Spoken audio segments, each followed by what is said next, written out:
Hello everyone, I am here to show you my Cast on Ward Break Ward Stacker build. Now, Cast on Ward Break is a new support gem in this league, which triggers supported spells whenever your ward breaks, and it's pretty cool. We can do some pretty awesome and degenerate loops with it. If you've been paying attention, you may have noticed that Ward Stacker builds are kind of starting to pop up this league. I was hoping they'd go under the radar for a bit longer because it took me a while to optimize this one, and now my gear is getting expensive, but it's fine. I was able to buy most of it when it was cheap, so it's all right. And if you're out of the loop, the reason that ward stackers are starting to, get popular is because of the new Timeless Jewel Heroic Tragedy, which is a ward-focused Timeless Jewel. It has a lot of really cool nodes on it, the most important of them being regenerative runes. This gives Iron Flasks gain 2 charges whenever your ward breaks.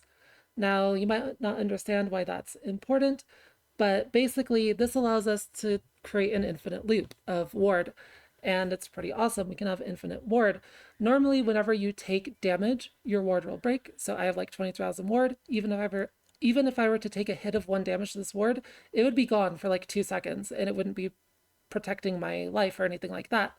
But with this, I can create an infinite loop and just have infinite ward and trigger cast on ward break a lot. And the reason that works is because Iron Flasks restore ward on use. So you have a bunch of Iron Flasks here with used when charges reach full, and we're stacking regenerative runes to get them more charges when the ward breaks, plus a ton of flask effect. So these are restoring like 36 charges or so every single time my ward breaks from regenerative runes. I'm stacking 4 of them.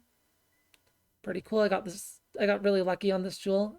I bought it like quite a few days ago for like 1 divine. If you look nowadays, this build's pretty inaccessible. These jewels are super expensive when you get a bunch of these on them.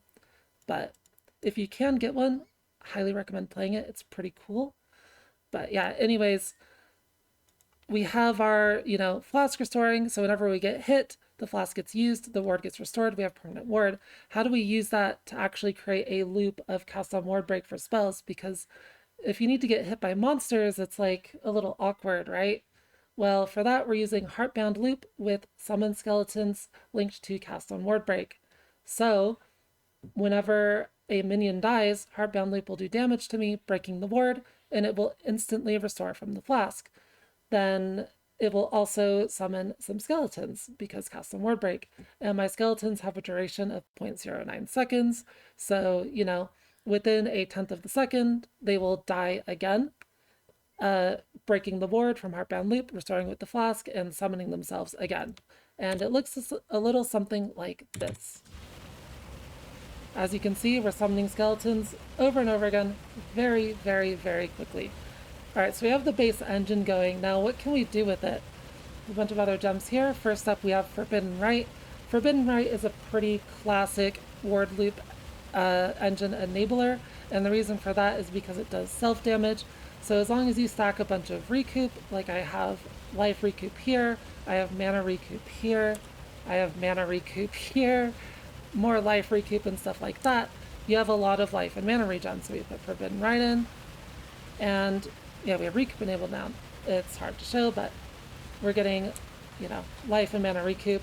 And with that recoup, we can use other spells too. Without the recoup, it would be very difficult to sustain the mana. But now that we have Forbidden Right recouping, we can add in Unearth, we can add in Detonate Dead. And you can see that the Detonate Dead is kind of going crazy. And we can also put in our curses. And you can see how much mana we're using every second, but it's sustaining thanks to the recoup, which is very nice. And we're casting a lot of spells, which, generally translates to a lot of damage. We also have a bunch of utility stuff linked. You can see that I have permanent phase run, which is giving me 60% increased movement speed. I have super, super high uptime on Immortal Call for defense. We're constantly casting curses, which are linked to Hex Bloom, which creates really good clear with Profane Bloom from Occultist. I am an Occultist. And I am a poison build as well with Festering Resentment, because we are triggering the spells, so you may as well use this for damage.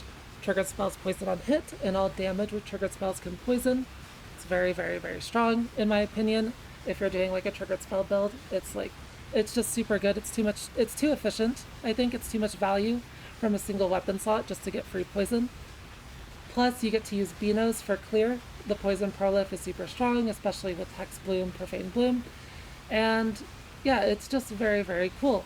The other reason I chose Poison and Detonate Dead specifically is because if you look at the passive tree here, almost the entire passive tree is being used on enabling nodes for the loop. So I am infinite looping and I need a lot of nodes to do it. We need so many flask charges gained. It's 175% with 4 regenerative runes notables. It's even more if you can only get 3. If you can get a jewel with 5 regenerative runes notables, which I've heard one sold for like 2 mirrors or something, then you have a lot more freedom with your passive points. But I'm working with 4. I think 3 would probably be a little too tight for the specific build, but like as far as damage nodes go, I basically only have Elemental Overload and Acrimony. It's really not much at all, but I am still dot capped because DD poison is just so strong.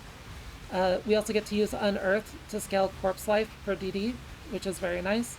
Put it in like a +2 proj corrupted item with Empower, and it's doing really well. Lots of Corpse Life for lots of damage. So that is the basic loop. Let's go dive into the POB real quick and just look at some things. So first of all, sources of mana sustain. I am using mana recoup. We have 10% here. We have 20% from a Watcher's Eye, and we also have minus mana skill cost with clarity. I have a ring with fractured minus mana cost and more recoup. So we have, and I have a recoup anoint on my amulet as well. So I have a lot of investment into mana sustain. It can be very hard to sustain mana on this build. You might have noticed I don't even have my Detonate Dead imbued for the 7 link, and it's because if I were to do that, I wouldn't be able to sustain mana right now, so it's not really worth it. I even have inspiration support linked, so very difficult to sustain mana. There are some options. When you're casting 10 spells per second, it can be pretty difficult to actually sustain that. But there's a few other options. Another good option is the Katal's Geyser Amulet, which is new this league, which makes your mana flask effects not removed when you fill your unreserved mana. So you can use Laviana's Spirit, which I'm using anyways. And this flask, it's a mana flask that makes your skills cost no mana during effect. So if you were to use the amulet, you would basically just need to press Laviana's like every like 5 or 6 seconds or so, and you would have no mana cost, and you would be able to sustain it perfectly. I chose not to go this route for 2 reasons. The first is just kind of like a philosophical question about the build. You're playing kind of like a walking simulator, auto bomber, ward looper type build. Do you really want to require input every 5 to 6 seconds to keep the build going? Specifically the mana flask. I determined personally that defeats the point of making the build, so I didn't go that route. The second reason is a little more I don't know, it's just Ashes is so good basically. This amulet's really, really strong with this specific setup. It's like 50% more damage. It probably doesn't look like that on the POB, but it gives like 20,000 corpse life to unearth or something. So this number would go down to like something in the 40,000s without Ashes, which is effectively like almost 50% more damage. And then we get quality on like everything else. Like it's really good with phase run, right? Which I was using for movement because we don't have a movement skill in this build. So without Ashes, that 60% movement speed goes down a lot, right? And then like buff effect for Stone Golem, which gives me more ward for more defenses, more damage for like Despair, more AoE on DD, which is actually great. The AoE is massive, so just a bunch of things like that. I think Ashes is really nice. If you do have problems with mana sustain, like the answer is always less mana cost and more recoup. I was running on a 5-link Detonate Dead for a really long time until I got the build like working really smoothly and got everything sort of put together. There's also this Mana Mastery, which is really cool. Recover 10% of mana over 1 second when you use a guard skill. Now, it is based on your max mana, which we don't really stack, so it's not that great, but you can use like a level 1 steel skin, And your self damage breaks the seal skin. The Forbidden Rite does, and its cooldown it's being used like 5 times a second, so you're recovering 50% of your mana every second when you have this mastery and you're leaping. So if your mana recoup is like not quite enough, but it's like almost there and you can't really find another source for mana, this mastery is really, really good. It can help get you over that edge, right? Now it doesn't quite scale with your cast speed like recoup does, your trigger rate. So like if your trigger rate is 10 a second, like mine is right now, it's pretty good. If your trigger rate goes up to 15 casts per second, which is possible, uh, you need like 28,000 ward for the breakpoint, then this scales a lot worse, but your recoup still scales with your trigger rate. So the more triggers you have, the worse this gets. But it is a really good mastery. It's a really good option. There's also the reduced mana cost of skills. Unfortunately, I only have one mana mastery, so it's 10% of damage taken recouped. And then I'm also using the life mastery for skills cost life instead of 15% of mana cost. But yeah, mana is like the hardest thing about the build to solve after you have the flask generation, in my opinion. Um, it's very difficult to get the flask generation. It requires a lot of increased charges gained. But once you have that, it's basically mana, and then everything else is just like fitting in quality of life and damage and stuff. So that's pretty cool. Now, how about the trigger rate? I guess we should talk about a little bit. How many spells are we getting per second? So the Cast on Ward Break support has this really cool line. Supported spells have 5% increased cooldown recovery per 100 ward. And the support gives a base cooldown time of 1 second.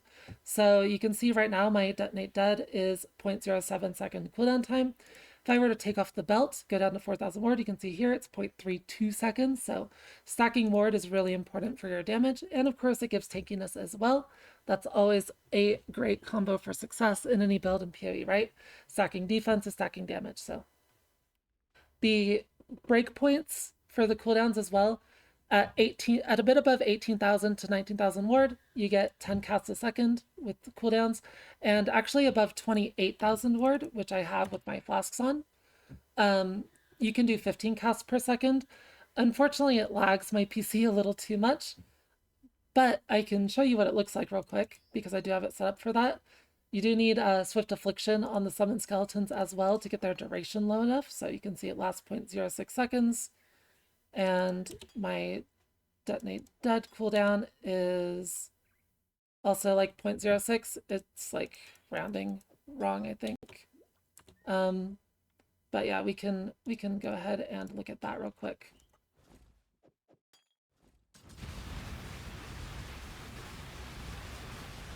It can be kind of hard to get the sleep going, but yeah, the sleep is absolutely crazy. I would use it, but during maps, like I basically just lag out. Like it's really rough. I need a better PC to run this, but if you can do it, that's great. It's 50% more damage, and the build already has good damage. So, but I'm just gonna stick to the 10 casts a second for me. I already do enough damage. But yeah, solving mana, solving flask charges, and once you do those two things, you just stack more ward, and you basically have a build. So how am I stacking ward? If you're new to ward, the most important item for a ward stacker is the Stand belt. This gives you ward instead of 60% of armor and evasion from your equipped body armor. It's absolutely crazy. As you can see, when I take it off, my ward goes down all the way to 4,000. So very important. Then you just get a really high armor and evasion Conquest Lameller. Mine's almost 4K. It's like 3,800 on each. These are pretty good. You can recombinate them pretty easily, or you can just buy one. Either way is fine. And then the last piece of the puzzle is the Faith Guard unique helmet, which increases in reductions to maximum energy shield instead apply to ward. So that's pretty cool. You can see if I take this off as well, our ward gets cut in half. I have a lot of increased energy shield in various places on the passive tree. Like I have tattoos for yes, I have ES Light of Meaning. I have, Runegraph, or I have some ES nodes. This is defenses, so that's also another chunk of ward. We have some ward nodes from the Timeless Jewel as well. You can see like just a bunch of nodes that give ward. This one's pretty good. various things like that. It's, yeah, there's just ward in all these places. Uh, we kind of stack them up, so you end up getting a lot of ward with all the ward items and everything. If you were to get to like 60,000 ward somehow, you'd be able to get the casting spells at every single server tick breakpoint. Although I don't even know if you can get the summon skeleton duration low enough for that. I think you can't, so I don't think it even matters, but kind of interesting thing to note. But yeah, that is the base mechanics of the build. So how does it perform? And I am pleased to say that, as you would expect, a build with, 30,000 hit pool and dot cap and profane bloom and Beanos and stuff performs pretty well in maps, I would say. It's pretty dang good. Let's just go take it for a trust drive real quick.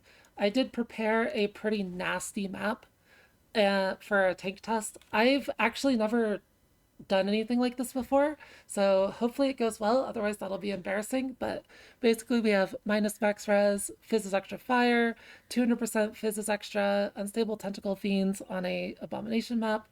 Just all these like really crazy damage mods, right? So hopefully this works out. I've done some pretty deadly maps before, but never anything to this quite this extent. So let's see how this goes. So the basic flow for the build is at the start of every map, you need to get your loop started. So you use Laviana's Spirit as much as you can until your recoup is stable. Looks like it didn't stabilize. Sometimes it can be like super annoying to get it stable. There we go.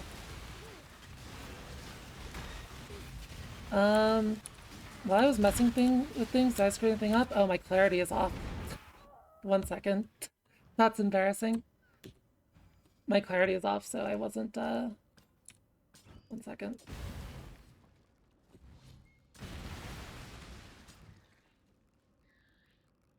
Yeah, I need the clarity on to stabilize mana. That's my bad.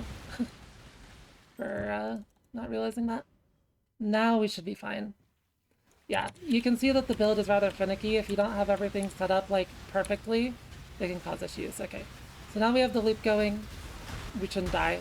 If your loop ever breaks, you are, like, very vulnerable. But with the loop going, you have, like, infinite ward. Your max hits are very high. And the other thing is that, like, avoidance doesn't matter on this build, right? Because your ward being permanent, it doesn't, like, it's not a pool that ever like depletes, right? So you don't need like recovery except for dots, which is what our recoup is doing. You don't need evasion, although we do have a lot of evasion anyways, which I'll explain later. You just kind of like walk through things.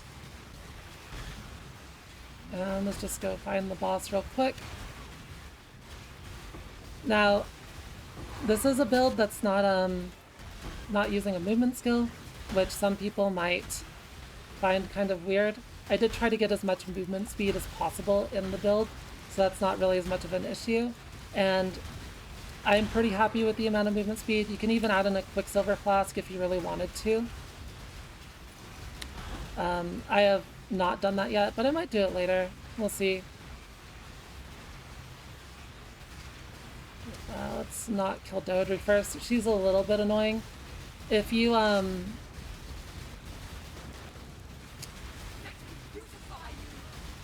if you get, like, increased damage taken from anything, like, stacked up, then it can, like, mess with your Forbidden Right. Dodri did die. Well, that's fine. So her totems can be, like, a little bit annoying. But as you can see, we're face tanking this, like, super nasty map. No problems at all. So the build is absolutely incredibly tanky. Now, there are a couple of caveats to that. This build's, like, super tanky, but it has a couple of issues. Basically, kind of like the bit there is that it dies to its own mechanics, I would say, more than it actually dies to monsters. So anything that, like, for example, disables your recovery, you'll immediately die to your own Forbidden Right, right? Or like your loop will stop if your mana recovery gets disabled. And in maps, there's not really any of that other than map mods, which you can obviously just avoid. But there is a lot in bossing, like Exarch runes will disable your recovery, right? Cyrus degen, Maven beams, things like that. So that's really rough. Like I mentioned before, if you get enough increased damage taken on you from like shock and wither or other things like that, and you don't have enough chaos resistance, your Forbidden Right can kill you. So shock immunity is basically a must because if too much of that stacks, you can die. You can die on Eater of Worlds in the Inescapable Doom phase because it gives you a stacking increased damage taken debuff. If you have enough chaos res, it's not actually a problem, but depending on like, you know, how much recoup you have and how much mana you use and whatever, like chaos res is kind of a bad stat for the build because it lowers the damage you take, which lowers your recoup. So, uh-oh, this pack's big. It looks like I died to lag. That's unfortunate. Sometimes that happens, like if I just lag out, I die. I usually don't die if I'm not lagging though. And you could see like I was face tanking the boss perfectly fine, so it's not really a defense issue with the build there, it's just like a lag issue. It's also possible that there was like a flask siphoner in there, and that is the other thing that the build has a hard time dealing with. There is a specific rare monster modifier called Siphon's Flask Charges that gives you the Drought debuff. And the Drought debuff stops you from gaining flask charges completely when you get within like a certain range of it. So it just completely stops your loop in its tracks, right? So if you ever run into that, your loop automatically stops and the build breaks. It's really unfortunate. It sounds really bad, I know, but you do run into it less often than you'd expect, in my opinion. Like, I feel like I only see it like maybe like every 8 to 10 maps or something. But sometimes if you see it a lot, you can get kind of tilted. But also, like, it's not actually instant death.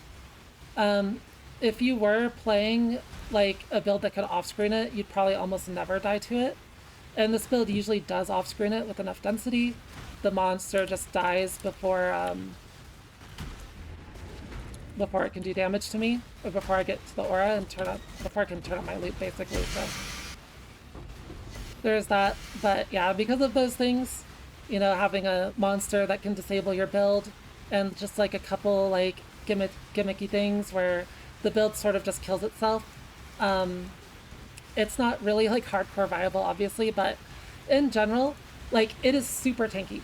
Super tanky. So it can do absolutely crazy content that a lot of other builds can't really do, right? So I think even with the jank, of like a couple things just like mechanically disabling it, killing it, it's still a really powerful build and can do some really difficult content like what you just saw in that abomination. And of course, I forgot to mention, but all those mods were being scaled by, you know, map effect. So I have full map effect on my tree. It was like 600% phys extra with minus max, and it was totally fine outside of, you know, me not having clarity on and my loop dying, or like just lagging out in the middle of a massive pack and there probably being a flask siphoner in there that died to the explosion or something. That is probably what happened. So very tanky build, pretty good clear, I would say. And yeah, it's just overall like very cool. So I guess now I can just go over some miscellaneous things. I think I'll go through like every piece of gear and some things in the PoB. First up, something I neglected to mention. We have this flask mastery for recover 4% of life when you use a flask. This is really nice, and this is the reason I'm running 4 iron flasks. It just helps me not die to Forbidden Right. If I were to unspec this node, you can see when I start the loop that the Forbidden Right's going to start killing me. I die instantly without that node. Like if I was in a map, I would be dead, right? You can't die in your hideout, but with that node, it's like totally fine.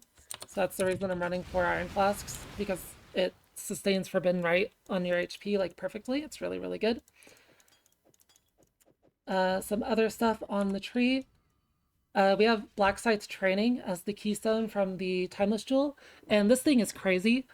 its chance to evade hits is based off of 200% of your ward instead of your evasion rating, and then the same thing for physical damage reduction from armor. So basically, you have no evasion and no armor, but those stats are based off ward instead. And with 28,000 ward, that's the equivalent of 56,000 armor and evasion. So, like, that's one of the main reasons that, like, even if you run into a flask siphoner, you don't really die instantly because you have so much evasion and so much armor. Like, you have good damage reduction anyways, that it's like usually totally fine. So I would say like 80% of the time I run into a flask siphoner, I don't actually die to it. Maybe 90%, honestly. It's like not that bad. Just sometimes you'll run into them, they'll instantly kill you, and you'll be kind of tilted, but it's fine.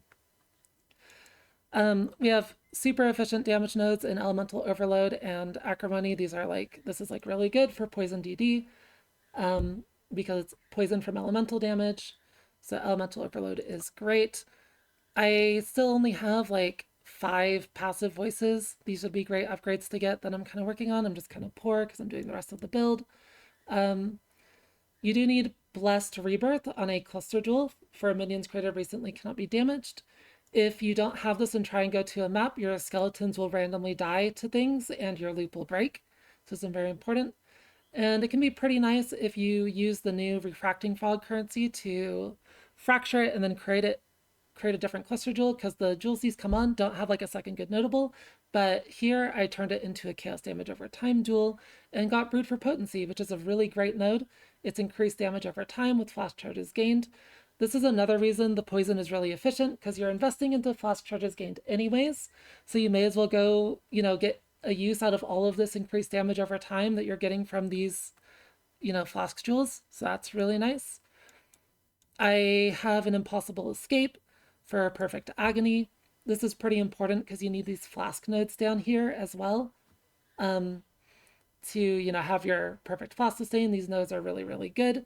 And then we also have some poison nodes right here, which is pretty nice. These two, you don't technically need poison chance on the build, but these nodes are actually global poison chance, which is really good with Profane Bloom for clear and Benos. So I like having these nodes. If you have extra points, you can take these. We also have like chance to poison on hit on the gloves and stuff. I went over the Watcher's Eye, the Light of Meaning. Other than that, the rest of the jewels are to dust for reduced skeleton duration. Unfortunately, you just kind of need these. It's really rough because it's like 5 jewel sockets. Yeah, but you need the 99% reduced skeleton duration from these to make your loop work. So it is what it is. You gotta do what you gotta do, You just gotta do it. That's how it goes. Other than that, what do we have? Oh, right. There is an alternate loop with so that you don't need the 2 dust jewels. I think it's worse. But the bit is you put in Ray Zombie of Falling and summon Raging Spirits because that has a really short duration. And the I don't really like this loop personally. Oh crap, I took out the Forbidden Rite. One sec, I was like, why am I not getting mana? Yeah, I don't really like this loop personally. You can see that the triggers are like a lot slower and not as stable.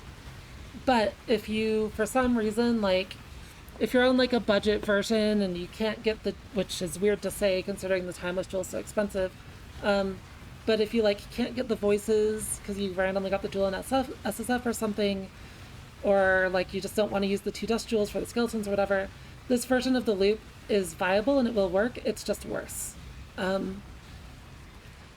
So I personally don't think it's worth it, but it is an option to loop like this. It does mean you don't need all these to dust jewels, which is pretty nice because you can replace them with jewels that like don't suck, right? But yeah, that was my obligatory. I have to go over this interaction. I don't like it, but it is possible tech, So other pieces of gear. This build is really attribute and resistance starved. We're like top side of the tree. We need a body armor that requires like 170 strength and dex, but we're in witch, and like all of our nodes are going into ward and flask sustain and things like that. So it's like we have no room for attributes. So So I actually spent a bunch of divines rolling this for 32% reduced attribute requirements, which helps a lot. It freed up so many passive points. It was really nice. So I recommend that for the body armor personally. I think it's like a really good mod. You can also get it from a heist enchant. There's instead of like the increased defense modifier magnitudes, there's like 40% reduced attribute requirements, which can be pretty helpful. So either of those I highly recommend because you really want as many passives as you can get. You don't want to be using them only at these dex and strength nodes, which I ended up doing anyways, but it is what it is. I'm gonna probably recraft my boots soon so I can get rid of these as well. But you know, it's fine. I have this really nice ring with fractured minus mana cost, some resistance, some dex, some recoup, some more recoup. These are like perfect mods for jewelry. You kind of want this. The life doesn't really matter, but it's honestly not a dead mod because it increases the damage Forbidden Right does to you, which gets you more recoup. So it's like a minor recoup mod, you could say. It's inconsequential, but it's the best prefix probably. So a ring like this is really good. Um, More strength instead of like the recoup is also probably fine. If you can get like dex strength res or something like that, it's probably also really good. The gloves, try res with a bunch of ward, chaos.multi on the implicit, you know, very straightforward stuff. Boots, try res, ward, movement speed. You know, movement speed is really important for your map clear, so very good. Um, Beano's is a really good clear weapon, but I also have a single target weapon like this one with fractured +1 phys, alted for dot multi, regaled, annulled, and then multi-modded for more dot multi and fire damage. This weapon is like 40% more damage or something. It's really, really strong. But, you know, it's like single target only. You're not going to use this while clearing because Beano's is so much better and you do enough damage anyways, right? Like, it's totally fine. My Faith Guard is corrupted for +2 projectile for unearth. This is probably like super inaccessible. This helmet kind of shot up in price. So getting corruptions on it is like super hard now. I bought this for like one divine like 5 days ago.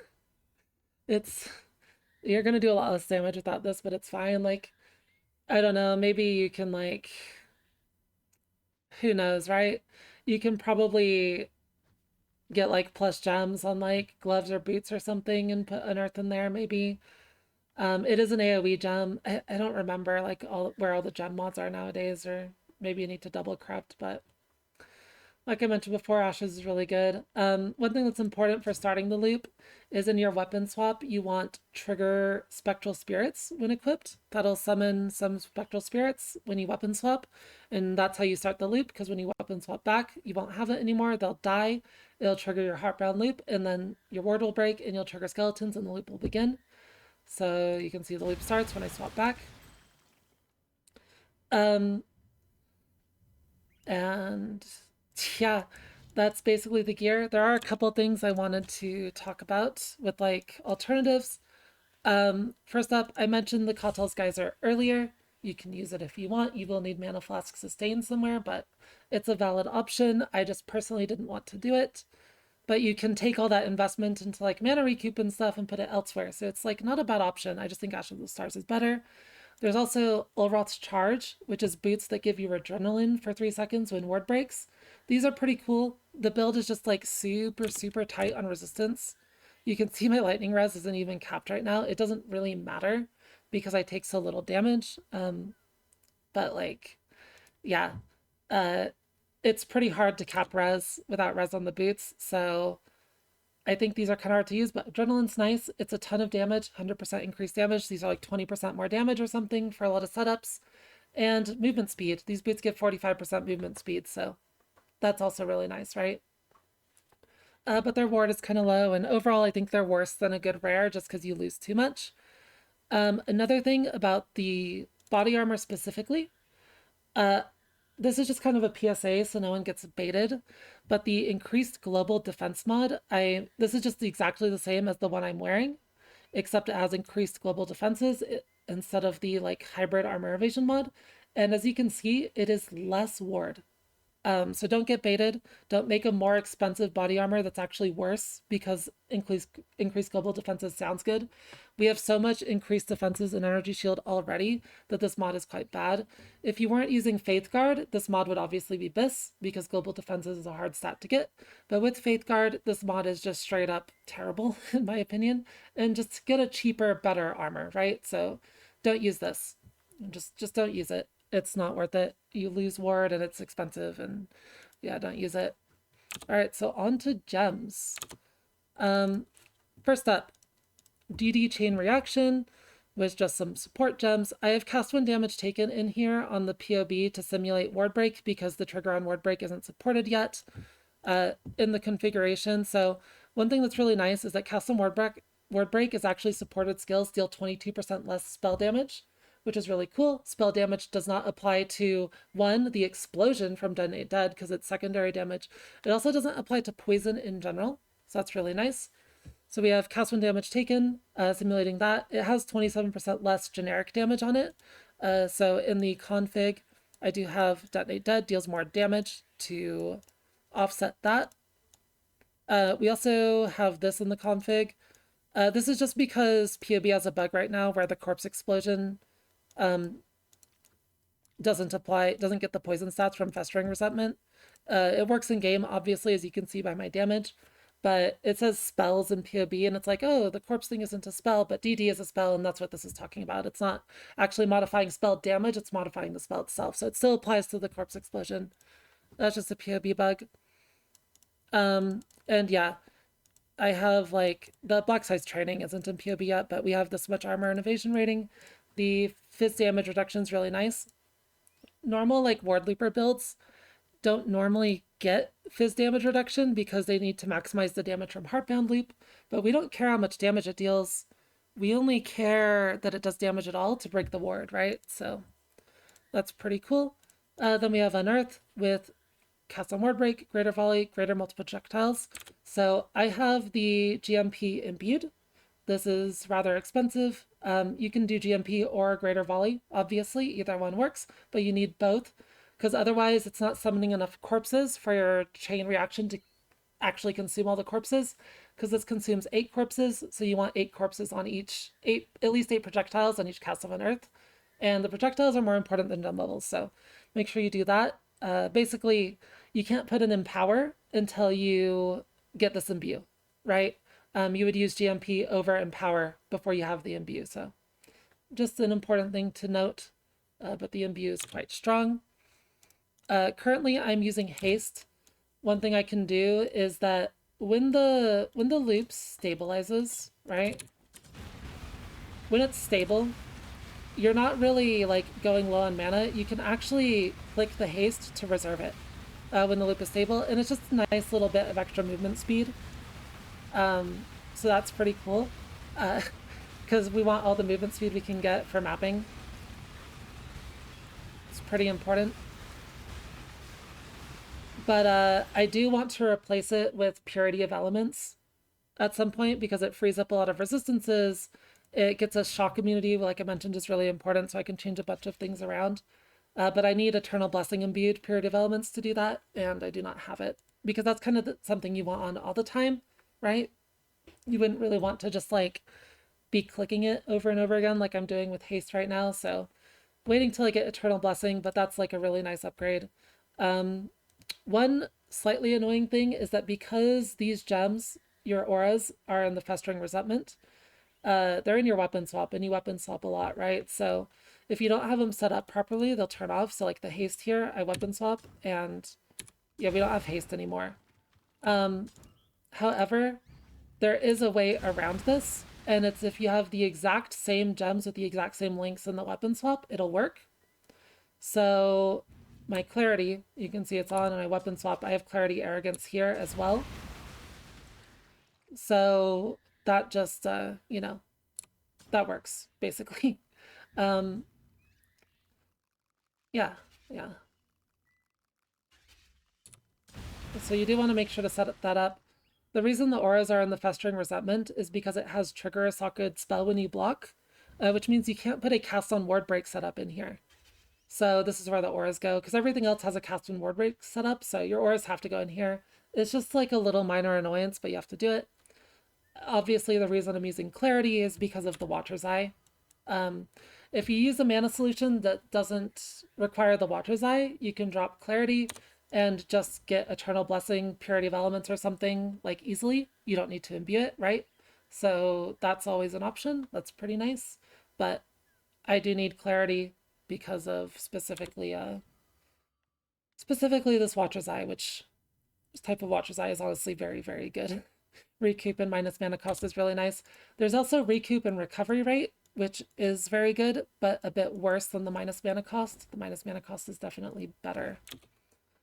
So next gem setup, we just have hexes, cast on ward break, despair, temporal chains with level 1 hex bloom. Now, one thing that's kind of awkward is that the hex bloom is on temporal chains because imbued gems have to be level 20. So the hex bloom is applying to both curses. At least it should be. Let's see. Where's despair? Yeah, it is, right? But temporal chains you can actually run at level 1 and get as much damage out of it as level 20. Which would help with mana a lot because it would lower the mana cost a lot. So that would actually help a lot with the mana sustain. And of course, you can also drop Hex Bloom completely if you feel like you don't need it. I actually haven't tried clear without Hex Bloom yet. Maybe I should and see how it goes.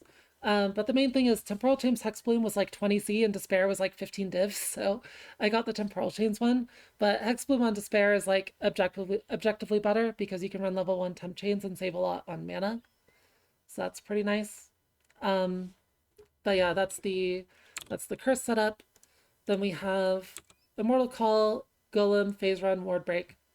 Just utility stuff. Immortal Call is a ton of less damage taken, 30% less damage taken, except from Chaos.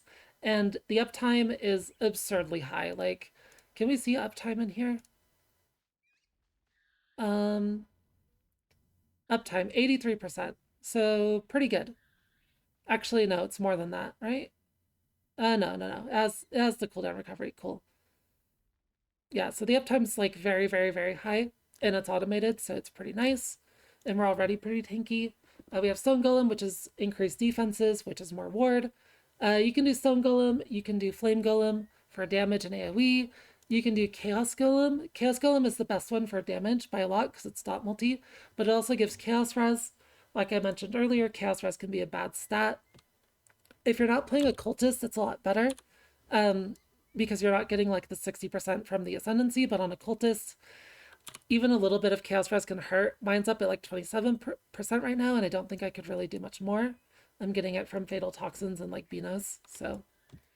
But Chaos Golem's good for damage, Stone Golem's good for ward, Flame Golem's good for damage and AoE. Like, there's a lot of Golem options. Phase Run is, of course, like where all of our movement speed is coming from. 60% increased movement speed on permanent Phase Run. It's just very nice. And then the last setup is Forbidden Rite, Summon Skeletons. The main thing with Summon Skeletons is you just have to make sure that its duration is longer than the cooldown on your other skills. So like Detonate Dead, and less than like the server tick you're trying to trigger on, right? So if we're getting 10 triggers a second, we want their duration to be like under 0.099 and longer than the Detonate Dead cooldown. So, yep, there's all the gems. And there are a couple more things I wanted to cover before we end here. But I don't quite remember. Oh, flasks, right. So I'm using 4 iron flasks. They're really nice for the life recovery for Forbidden Rite. I'll probably swap one out for a Quicksilver soon. But basically with flasks, the implicit, which is the plus 200 ward, or like the flask effect, you only get that once. So like if I use all these flasks, like it's gonna be the same amount of ward, right? But the suffixes, you get all the suffixes. So this one, you want a suffix with increased ward during effect. It rolls up to 30%. Very good mod. I'm using reduced effective shock. Like I mentioned, shock is quite bad. Reduced effective curses. which is okay. The main reason here is because I rolled increased charge recovery at 65% on this. You do need that roll to be at least 64%, which also requires a level 84 flask, by the way, which is not cheap. Um, Curses was a good suffix. This one as well. This flask is insane. 66% increased charge recovery with like T1 movement speed. I can't believe I rolled this. This one's absolutely crazy. I put like 3 divines into it because it was so good. But yeah, flask suffixes are super important on this build because your flasks are always up. So they're just like really nice. Pantheon, once I switched to Period of Elements, our Akali is the best Pantheon in my opinion because it just lowers damage over time, which is probably the easiest thing to die to. And it also increases chaos resistance specifically against damage over time, which doesn't mess with your Forbidden Right. And the scariest chaos damage in the game is all dots, so I really like Soul of our Akali, and I'll switch that once I'm freeze immune from Period of Elements, although I could switch it now if I wanted to. And currently I'm using Soul of Garukan. This is another thing where, like, as soon as I get Period of Elements, I'm going to swap this. I'll probably just be permanent Reflect Immune with Eagle. And also, like, because I'll be able to get 50% can't be reflected here. And then also the can't be reflected suffix on the flask. I think I have one in here somewhere.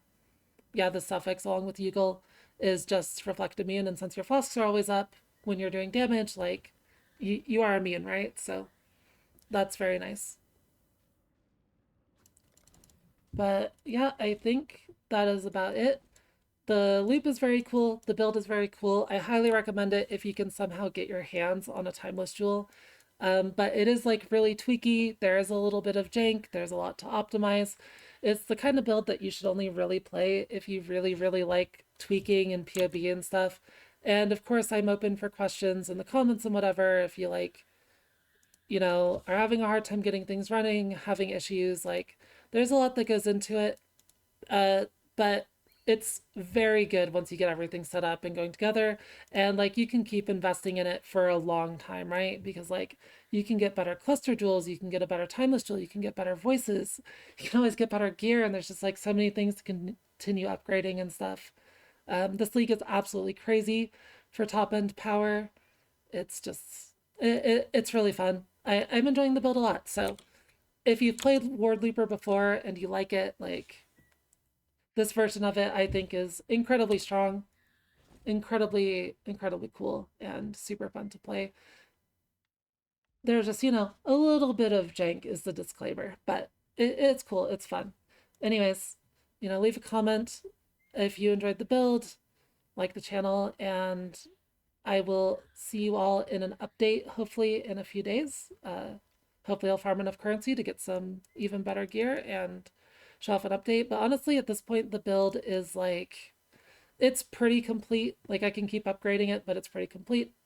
I will link the POB and my character as well in the description below. And yeah, that's it. Have a good one. See you all later, and thanks for watching. Bye-bye.